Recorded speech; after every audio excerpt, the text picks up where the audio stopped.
Yeah. There's nothing wrong with me. Actually, there's some really positive stuff here. This is how I work. This is what good looks like for me. This is when I'm at my best. How do I do more of that?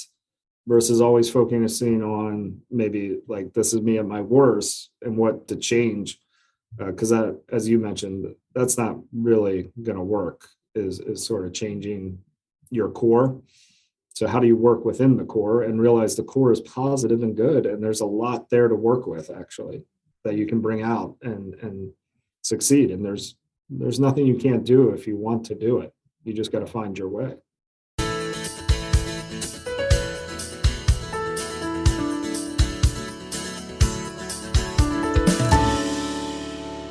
Hello, and welcome to episode 113 of the Quiet and Strong podcast, especially for introverts. I'm your host, David Hall, and the creator of quietandstrong.com. This is a weekly podcast dedicated to understanding the strengths and needs of introverts. Introversion is not something to fix, but to be embraced. Normally, we'll air each episode on a Monday. Be sure to subscribe on your favorite platform. Leave a review. That would mean a lot to me. Tell a friend about the podcast. Help get the word out there that introversion is a beautiful thing. Ryan Showalter is the Director of Business Development Consulting and Merchandising at his organization, 8451. Ryan leads various teams to drive value for clients and generate revenue growth. Ryan is also a passionate advocate for employee support. He founded an associate resource group called Utopia at 8451, which focuses on supporting introverted employees within the organization. This initiative has been a great success and has helped to foster a more inclusive and supportive work environment.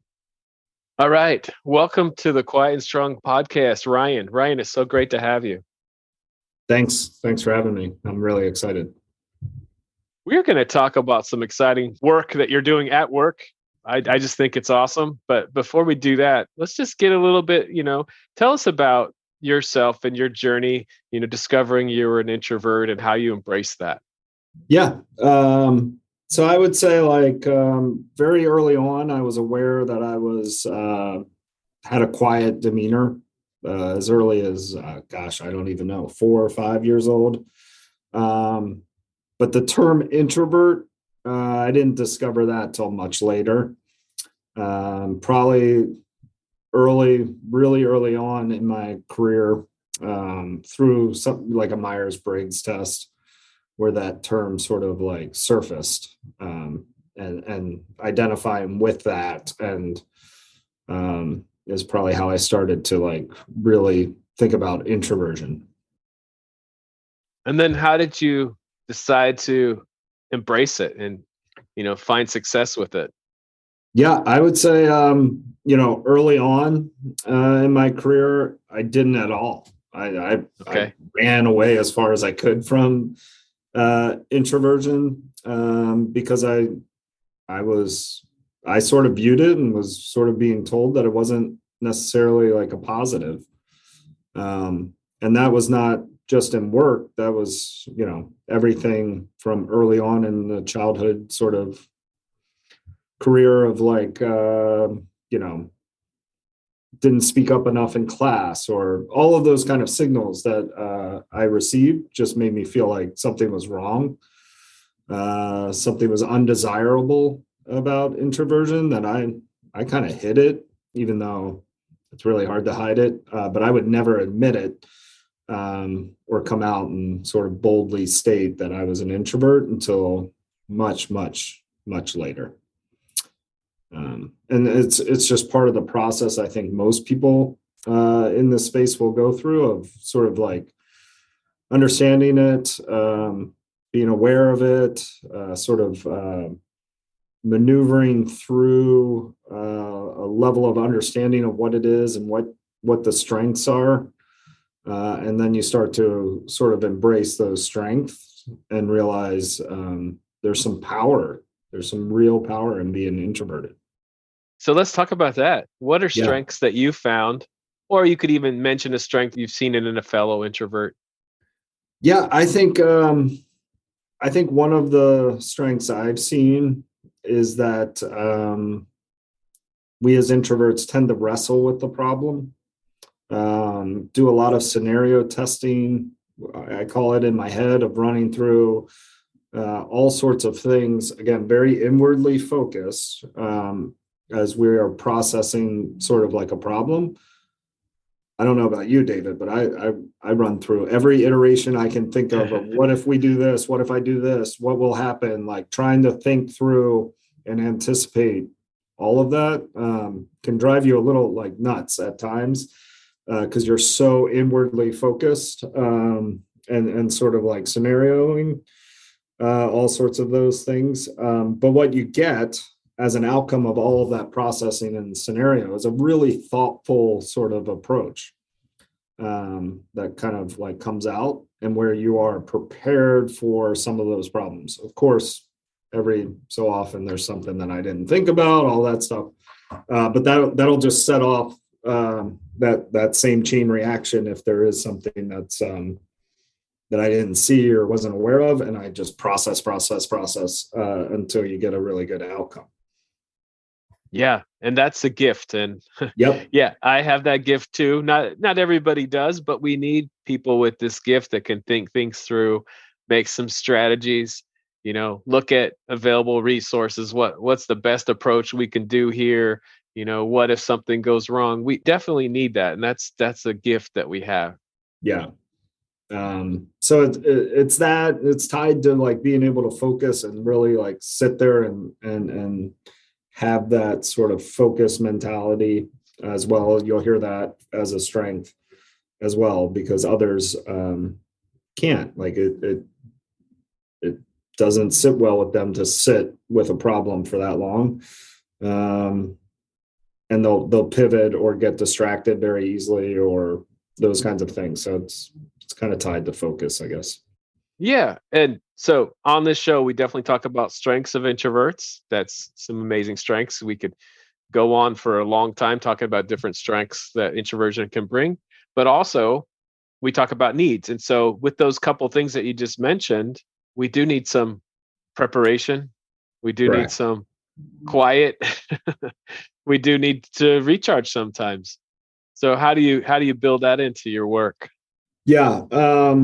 So what I try to do is be very purposeful, mindful, with regard to that, with regard to my energy and scheduling it, and making sure that I've given myself space whenever possible, to have a little time to myself so that I can energize for the next event or prepare for the next event, or really just recharge from a previous event. So like I think it's a real key. And for me, the unlock was realizing that, again, it's okay to do that. That is how I operate.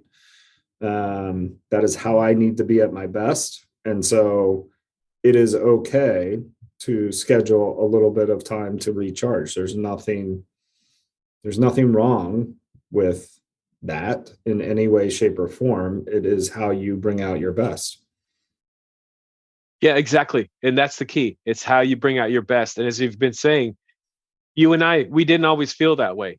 We were Correct. made to feel like it's strange if you need a little time alone. That's right. It's so freeing to be your best when you realize, hey, you know what?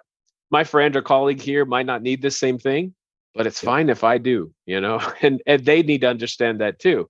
I'm gonna take a little time. It's nothing personal. It's just I need this quiet, and I'm gonna do my best work this way. So that's Yeah. that's some amazing realizations that can really set you free to do your best work. Correct. And like most things, it's like a balancing act. So like for me, I really love the lunch hour and taking time for myself during that hour. But there's times and moments where I need to balance that with making sure that I'm connecting with other people through a lunch, as well. So like it can't be all one way or all the other way, where lunches are scheduled for me every day. That would not work. Or I'd have to find a way to make that work where I have another way of sort of like having that alone time. But it's a balance, and you're constantly sort of balancing those sort of energy needs or at least I am. And again, it's okay. It's okay to go on a walk or spend some time by yourself or eat lunch by yourself. I think I find it exceptionally okay because it recharges me and I get so much value out of sort of separating myself a little bit from probably a lot of that processing work that we talked about, where I can just get away from a lot of things and just sort of be content with myself. Yeah. And I like that you said sometimes it's a lunch alone. Sometimes it might be a lunch, to connect with some other people, which is still very important to us. And you just figure out what works. And maybe where you're with other people at lunchtime, it might be a great time, but you might need to figure out, okay, well, I didn't take lunch alone today, so I got to figure out a little bit of quiet time somewhere else. And it might be quiet time still doing work, but it's That still quiet time. that is correct, right? It doesn't have to be unproductive, quote unquote unproductive to the work. Yeah. But again, even that quiet walk by yourself is a productivity measure because you're going to come back at a higher rate because you'll have more energy. So you're going to be more productive after as a result. So again, it's just kind of like making sure that you find that time, knowing yourself well enough when you need that time, and giving yourself grace to take the time and hold yourself sort of accountable to making sure that you actually take the time for yourself. Yeah, yeah. And as you've already said, it's normal, Yeah, that's that's give right. yourself permission. I That's need this. right. Sometimes I'm going to take a walk with somebody else. Sometimes I'm going to take a walk by myself, and it's all good. Yeah, I'm glad you mentioned permission because I think that's I don't know. I found that to be a key sort of unlock, if you will, is making sure that I give myself permission or others are sort of like signaling to me that there's permission, um, has been really helpful because I don't know what it is, David, but as an introvert, I think I don't know. I struggle with like when's the right moment to sort of engage, and signals of permission are very helpful with that for me. So that's really theoretical in nature. So let me give you an example of like Yeah. in a meeting, if someone says like, and again, gives me enough time to process, and I've found extroverts who do this, I work really well with, of signaling to me, hey, Ryan, I know you've spent a lot of time, and they do a little bit of a preamble so that I can sort of gather my thoughts. So, hey, Ryan, I know you've spent a lot of time on topic ABC. I think you've done great work. Like it's been really interesting. Do you have a point of view on topic APC or something like that? But that's a signal to me that like, oh, someone believes I can add value here, and then I add value. Versus me, what's happening in the meeting in my own internal head is like, okay, I've done something here. I haven't flushed it all the way out. I still want to process this a little bit more. Should I say something? It's not all the way baked. How do I inject myself here? And by the time I'm doing all of that, that moment usually has passed. Someone said something, or we've moved on to another topic, and that moment gets lost. And so this idea of permissions is I think really kind of key. And you can set that up beforehand, is probably more ideal than in the moment. But like making sure you understand your role, making sure you have the permission to sort of like be in that role, I think is a real unlock. And I don't want to say like we got to ask permission for everything we're doing. It's more the signaling kind of aspect. Yeah. And I think you hit on something really important there. It's when I talk about introversion, extroversion, it's not good or bad. It's just we bring different strengths. And our teams, they should be made up of introverts and extroverts. It's a good thing. But what is best is what you were describing when the extroverts understand the introverts and that you might need a little time to process, and that's fine. And you understanding yourself, hey, it's going to be better if I prepare for this, and then making sure I want to make this point in this meeting, or I want to ask this question. Yep. That kind of thing. But if and that's all part of it. So it's not just about introverts understanding themselves. It's about introverts, extroverts understanding themselves, understanding each other. And that's key to all this, because we bring different strengths and it's not going to change, but we can work really well together. And I've had that experience at work as well. Yeah. Yeah, exactly. There's lots of ways we can interact, I think, better together. And you brought it up. It comes through understanding and awareness of how people show up and which way they show up the best, and sort of diving into that and really trying to leverage the strengths is really powerful. There's ways people can introverts can set up extroverts for their strength. Extroverts can set up introverts for their strengths, all of those kinds of things. But it starts with the awareness of and discussion probably of like how that all works is really critical. Yeah. I think we'll probably get into this a little bit more in just a second here, but just another thing that we always do on the show is, we talk about strengths, needs, strategies for success, but we also bust some myths. Is there a myth about introversion? And maybe we already busted a couple, but is there a myth about introversion that you want to dispel today? Honestly, there's so many, and I know you've hit on a lot in this podcast. I would like to just and we've talked about it a little bit higher level, is that there isn't a way or the way to do anything. I firmly believe there is not a specific way or the way that you have to show up or do anything. Rather, I would like, instead of like that being sort of the standard, I think your way needs to be sort of the standard. And we focus on how your way creates outcomes. And if the outcome is not what we were looking for, then we can discuss certain things about your way. But if the outcome is what we were looking for, does it really matter if we did it your way, my way, his way, some book's way, some strategic thinker's way, some extroverted ideal way? It sort of doesn't matter how we get there.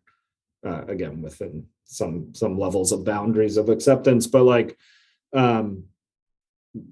that to me is the biggest myth. Higher level myth doesn't necessarily even have to be about introversion, extroversion in that way, but there isn't a set way to do anything. The way is whichever way works best for you to get to the outcome that you need to get to. And learning and figuring out how your way works is more important than sort of delving in and trying to figure out some other person's way. Oh, that's so well said. It can be about introversion, extroversion, but there's so many facets to our personality and we come at things differently.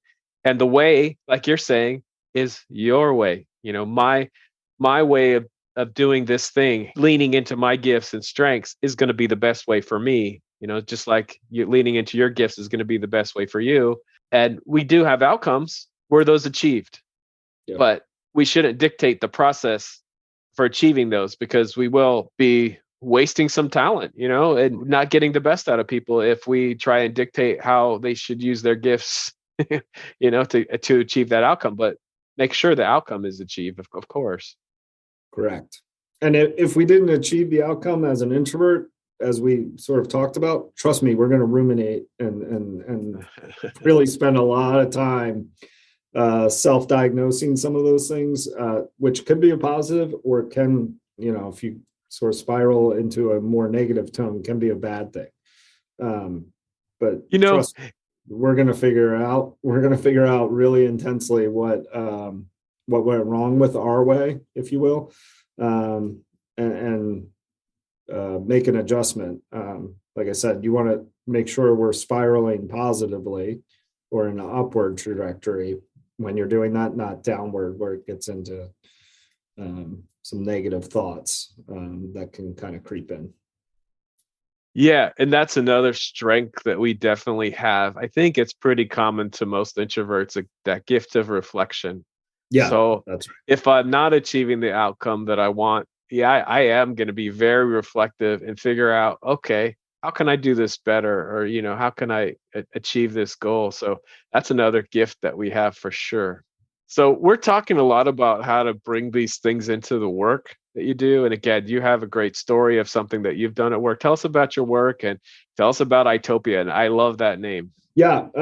So the work that we've done in this space is we sort of formed for lack of a better word, a group that is centered around introversion, extroversion, ambiverts, and really trying to sort of like have conversations like we're having right now, just in a broader sense within our workplace of how do we get better of interacting with each other through this lens of introversion and extroversion.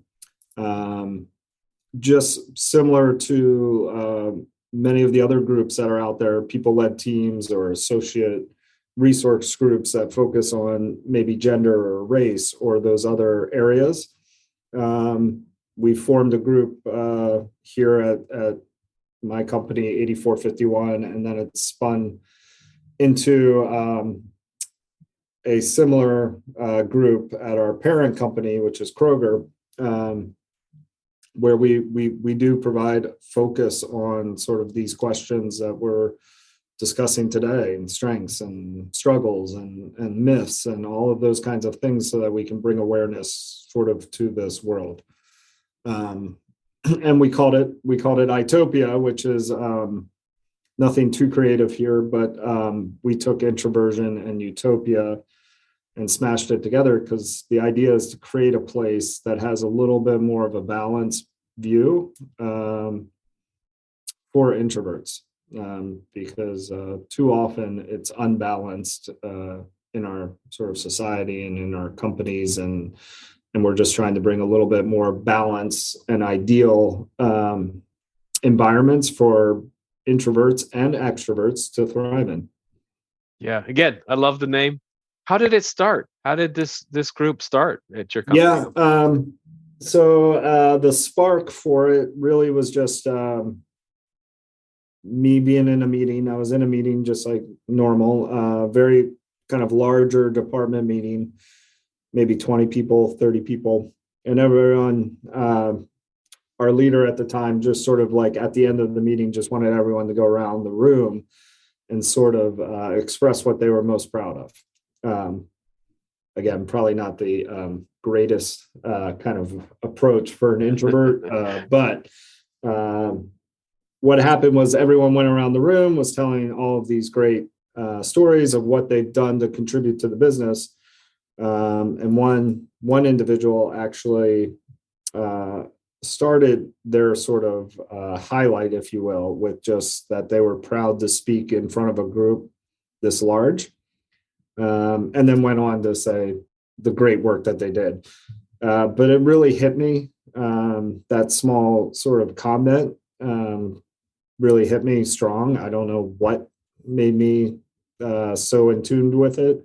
Probably because I saw myself in him, and I wouldn't have had the strength to say that in front of a large group so early in my career as this person was.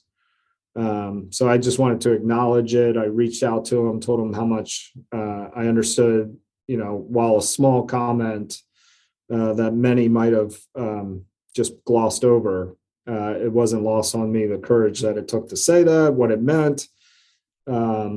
And then it spiraled into like, okay, cool, thanks, Ryan. I've got an upcoming meeting presentation that I'm a little nervous about. Do you mind like spending some time and talking about like what you've done in those situations? So that led to, after we did that, and hopefully I helped them, I think I did. That led to like, okay, the idea was like, wait a second, there's lots of people out there in our space, sort of wrestling with these ideas and feeling, as I did, sort of bad about being an introvert. How can I help them? And it really started to zone in on me of like, how do I help someone avoid some of the pain that I felt early in my career, and strip out some of this judgment for just being who you are, and how can we alleviate that, because it is unnecessary pain. It truly is unnecessary pain, but I think a lot of introverts either have or will go through that, and it can become sort of self-destructive, and hard when it doesn't. There's no need for it, honestly. And so, like, how do we eradicate that? And that's how this idea of Utopia was sort of born. So Utopia is really sort of focused on two areas, like how do we help the individual, who is sort of like learning, processing, understanding how introversion sort of comes to life, their strengths, all of those things. How do we aid that process? In my example of my career, how do we accelerate that so you don't spend 20, 30 years of wrestling with those sort of negative side, and how do you get sort of to the other side where you start to flourish and excel? So we kind of work on things like that to kind of help accelerate that process, if you will.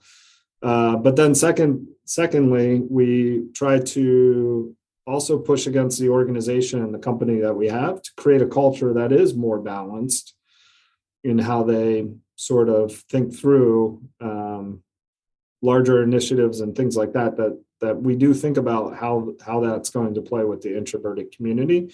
And is there another way or a different way that might be more inclusive and create more of that sense of belonging for introverts and extroverts alike? Do you have an example of something that you've advocated for?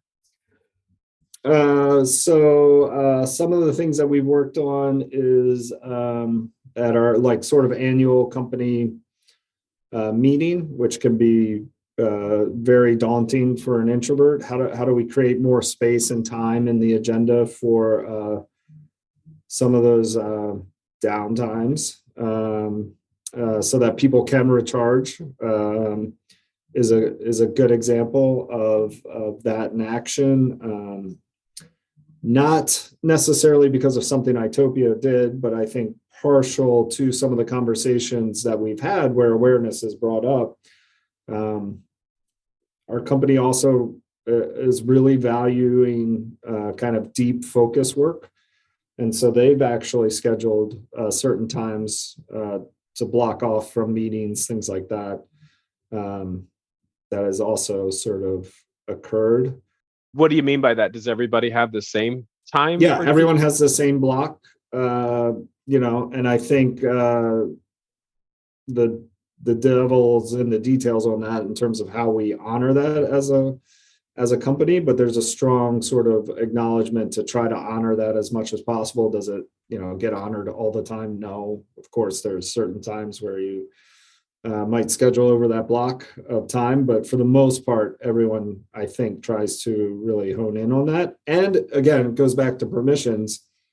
It gives associates the permission to sort of push back on some of those meetings to help sort of protect their calendar and allow for that, because it is driven by the company, right? I mean, it's driven all the way through the company, so it's not me saying I need deep processing work, and again, it feels like something other than what might be the norm. This is the norm, and the other is actually interrupting that. Right. That is such a great idea, such a great example there. So tell us a little bit more about how you actually formed the group, how it's organized, and what support did you get from your organization to do that? Yeah. So the group is sort of organized, like I mentioned, eventually was organized under this people-led team, what we call people-led teams, or more commonly referred to as associate resource group. So we act very similar to a lot of our other associate resource groups. But the way we operate does have to be a little bit sort of different because introverts tend to be a little bit different in terms of what they like, where they can thrive. So we did start out with sort of creating what we called pods, which were small groups of sort of introverts getting together and sort of talking through some of these things. So we created an environment that was smaller, I think more, created more of a safe environment where you could be a little bit more vulnerable with a group of people that are experiencing many of the same things that you are, and sort of having discussions, panels, all sorts of things that was sort of self-directed through the pods. And that evolved into sort of like larger type meetings as well, which is where we are sort of today in terms of how we operate. But it's really about trying to be a voice for introverts within our community is sort of how Utopia works. And so you've definitely advocated for some things. It sounds like you might have some different events and things like that. Is that right? Correct. So yeah, I guess how it comes to life is through, we'll sort of do the work to create events, to bring awareness, mostly awareness driving sort of events for the whole company. We will create some content to help the company on these topics. So like, one pagers, deliverables that sort of can help with, again, awareness, what it might feel like as an introvert, and possible solutions or better ways or more successful ways to sort of approach certain things. And then we create a community. At times, introversion, for a variety of reasons, can feel very isolating, and that you're the only one sort of going through this. Or some of these things that you view as sort of negatives is individualized to you, when in reality, a lot of this is sort of due to our makeup as sort of introverts, and that community and support means a lot to a lot of people. And I know we've talked before. I know you also do offer some one-on-one support, for other introverts. How does that work? Yeah. So like at times, they will just simply reach out to us. We do have a general inbox that we work from, or because of our visibility as sort of like some leaders on Utopia, some people may reach out to us individually, and that's totally welcomed. The whole idea that we talked about of Utopia was really born from like, if I can just help one person do something a little bit different that saves them from making a mistake I made, or some pain, or some negative sort of outcomes, it's all worth it. So it is well worth my time to spend 30 minutes sort of talking with someone who's experiencing something, sharing thoughts, creating a safe environment where they can talk through those things, is worth every second of it, because again, they'll be more productive, hopefully, as an outcome of that, and that makes it all worth it. Yeah, absolutely. Sounds amazing. What's an example of something that somebody might have come to you with? Like, I need help with this. Yep. So one example was like actually an extroverted manager came to me and said they were struggling to sort of connect with someone who was what they believed to be an introvert, was more quiet, and where the manager had immense positive intentions of like wanting to help, but the connection wasn't there. And again, what I simply tried to help do is explain the awareness side of it, which I think hopefully sort of brought down some walls of judging or misunderstanding of what was going on through potentially what the introvert was sort of thinking, feeling, experiencing, so that then the manager sort of thought about different ways to engage, and from all indications was pretty successful, because I didn't get any more sort of questions about how to help. So it's things like that that we can do. Oh, Again, that's great. we just don't talk about this enough, and so I No. applaud you, David, for this podcast and all of these other introverts that I think there's more of a movement these days than say 20 years ago, of bringing more awareness and understanding to this, because with that, that judgment becomes less and less and less, and that to me is at the heart of a lot of the things we've been talking about. Yeah. Thank you. And yeah, the extrovert might think, oh, if I could just help them get out of their shell, Correct. things like that, where it's like, no, you just need to understand. They need time to process. They need, quiet time sometimes. All that good stuff we've been talking about. That's right. What's an So it's a lot of introvert? myth busting. It's a lot of myth, really. What's an introvert struggle that's come your way? An introvert struggle that's come my way, probably the most common is like, how do I speak up in meetings? Like, how do I be sure that I'm sort of being seen in those moments? And so we talk about some tactics and tips and tricks. My favorite one is just asking simple questions and seeking to understand. So the simplest question is like, why?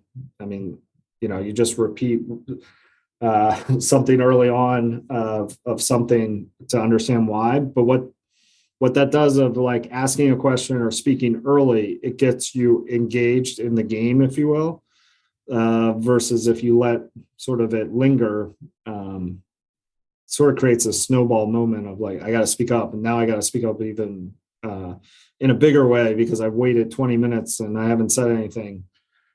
So it's like little things like that to try to help sort of like an introvert in those situations, which again, that why question is sort of a natural curiosity that an introvert might have. And, it's as simple as that. But asking it early, or as you've mentioned, preparing for that, all of those kinds of things are things we sort of discuss. Conversely, we also talk about a lot of times of like, it's totally okay if you don't speak up in a meeting, by the way. Or at least I believe so. Now, you got to figure out ways to contribute to the conversation, which might happen after, in an email follow-up or a side of desk sort of conversation with someone. So you do have to bring out sort of your value and thoughts and point of view. But again, it doesn't have to be necessarily the way we all think it should happen. It doesn't necessarily have to happen in the meeting. Yeah. I land on that. It's like, do your best preparation, and if you want to speak in the meeting, you should find the confidence to be able to do that. But also, going back to permission, sometimes you will need to follow up with an email or going to chat with somebody. That's just going to happen because, and even if we did speak up in the meeting, that's still going to happen because we're going to think more on whatever it was and come up with other things. So try to participate in the meeting, bring your questions forward, talk about your points, but you may need to follow up after with the email or talking to somebody. And that's, again, back to it's normal. Yep. And on the flip side, then, how do I work back with our company to create and foster the right environment for a meeting? Pre-reads, agendas. If you expect people to say something, let them know. Those kinds of things that we could also kind of create a more friendlier environment that will enable more discussion from all of the participants.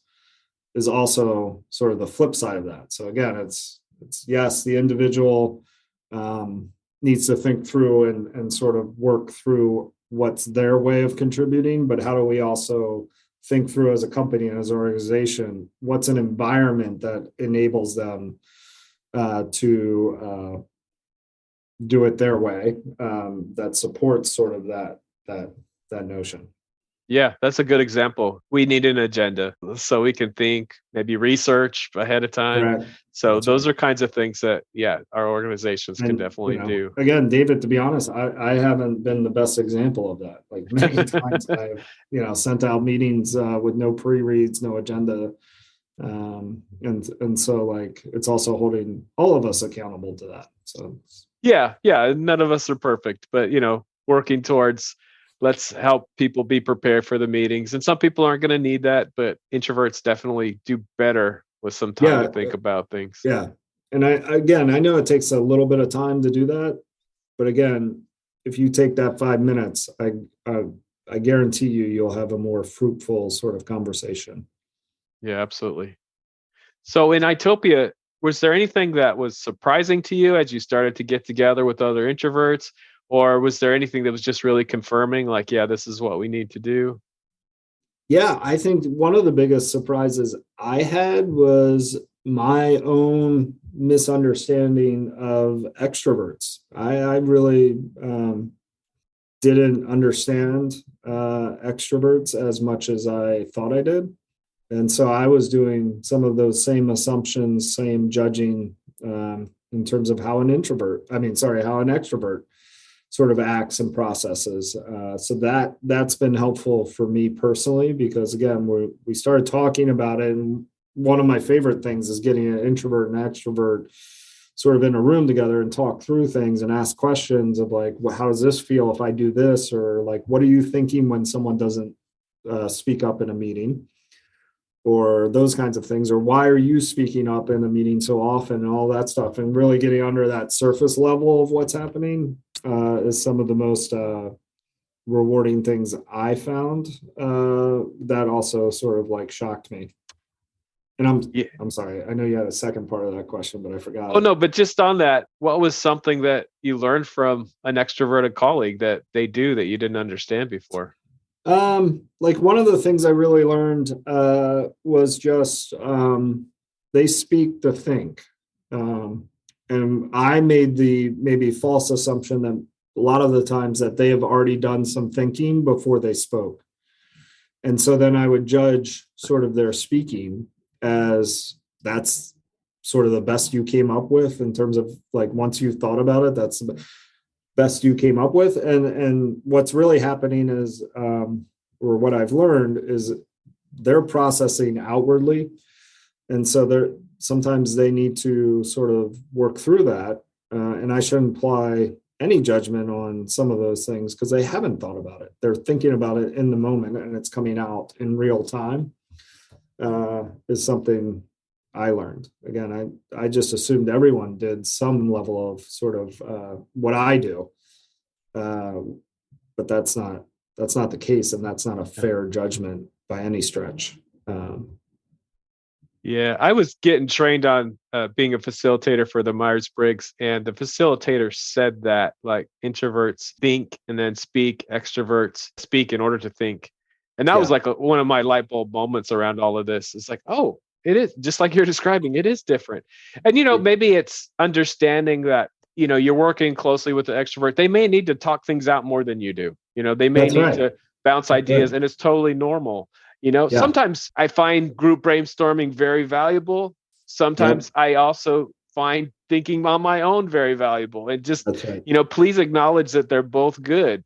But just know, like with the extrovert, they may need to spend a lot more time just thinking out loud with you. And Yep. that's normal for them. Yeah. And then David, the change happens is like instead of like me sort of again, give if we can just strip out this judgment instead of me judging or wondering what they were thinking, I can get more curious and start to help them with questions, with active listening, sort of flush out their ideas in the moment. Yeah. It's become rewarding in so many ways because now there's better conversations. I am now helping them, and they are then helping me as they flush out things, and I'm sort of filing away, active listening, filing away. Some of the things they're talking about sort of off the cuff.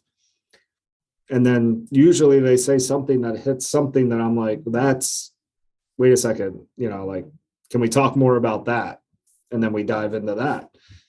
So it can help me accelerate sort of some of that processing and scenario testing that we talked about earlier. An important takeaway from all this too is it's just a natural way of being. I don't know why we process things internally and an extrovert processes externally, but it's natural. It's a gift. It's not going to change. We're not going to change as introverts. We're not going to change extroverts. How we process things, for example, it's just a way, and it needs to be understood. Correct.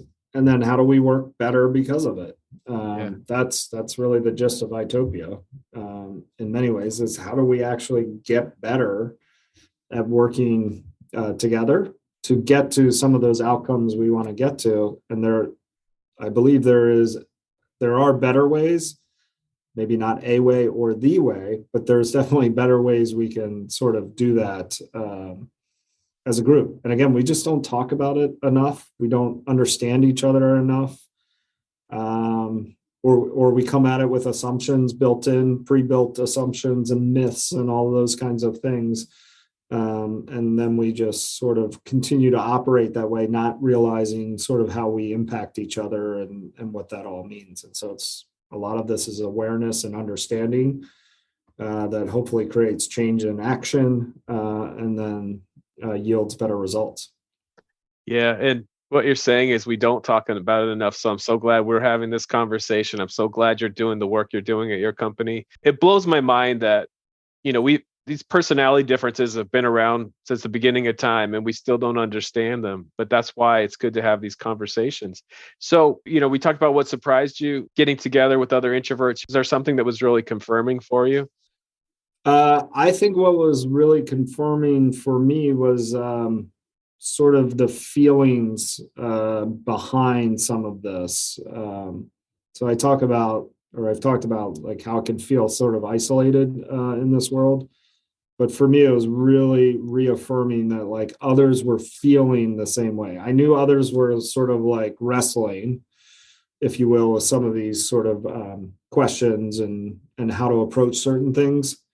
But I wasn't sure if the feeling side was sort of universal or wide scale. I should probably say not universal, but on a scale that was definitely reaffirming and told me like yes.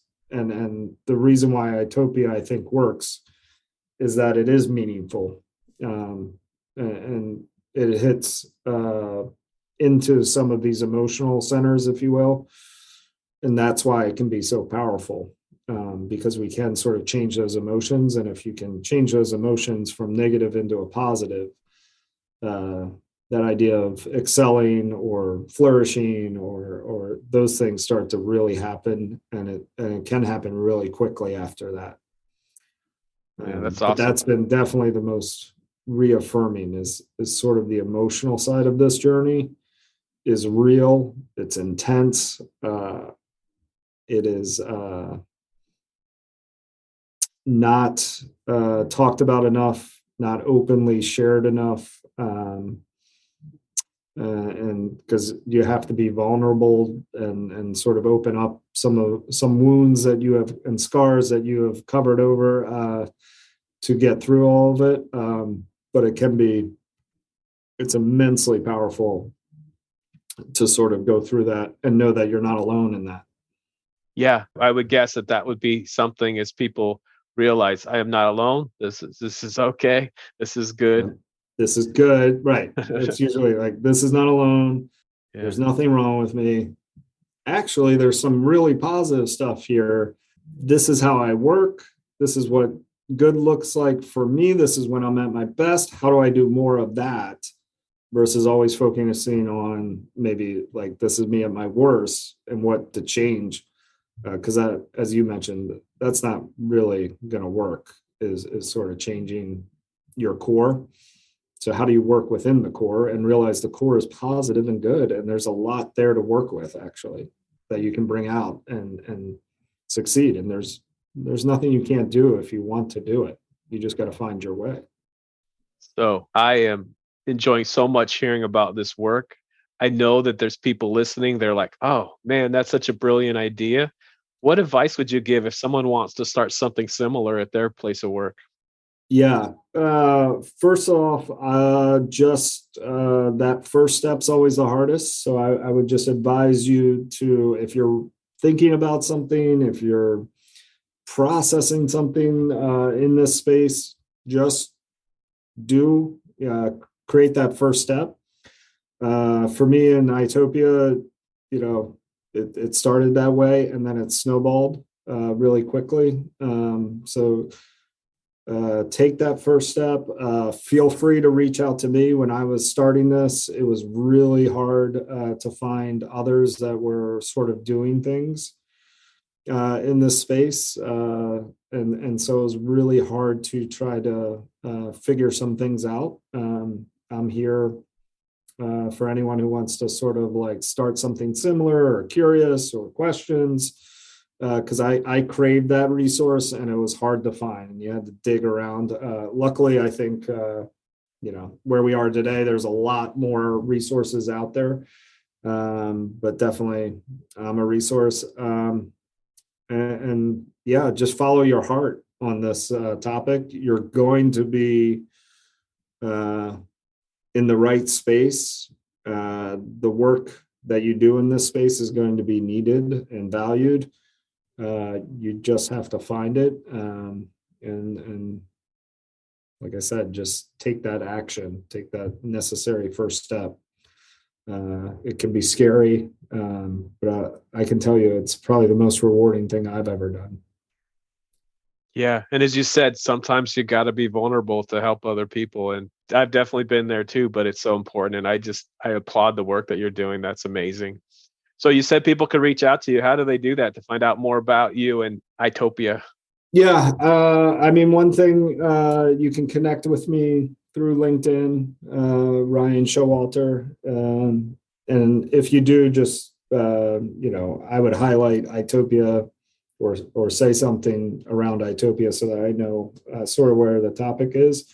And then typically we will communicate some of the things we're doing at Utopia through our company. So you can also follow 84.51 on all the social channels, Instagram, those likes, or also Kroger. And occasionally you'll have to sift through some of our corporate postings as well. But from time to time, we do highlight some of this work and try to get that out there into the space. It's important for us as a company to be recognized sort of as a friendly place for all individuals, but in this case, introverts, and know that if you're, you don't have to be in a toxic sort of environment. There are places like 84.51, like Kroger, and many others where you don't have to experience some of that level of toxicity and judgment. And there are places that support sort of who you are. And so you'll see things go through that sort of mechanism. All right. Thanks again, Ryan. We have gifts as introverts. We need to bring those to work. We need to know that it's brilliant and figure out what we need as well and just help everybody understand that. So thanks again for being on the show today. This has been a wonderful conversation.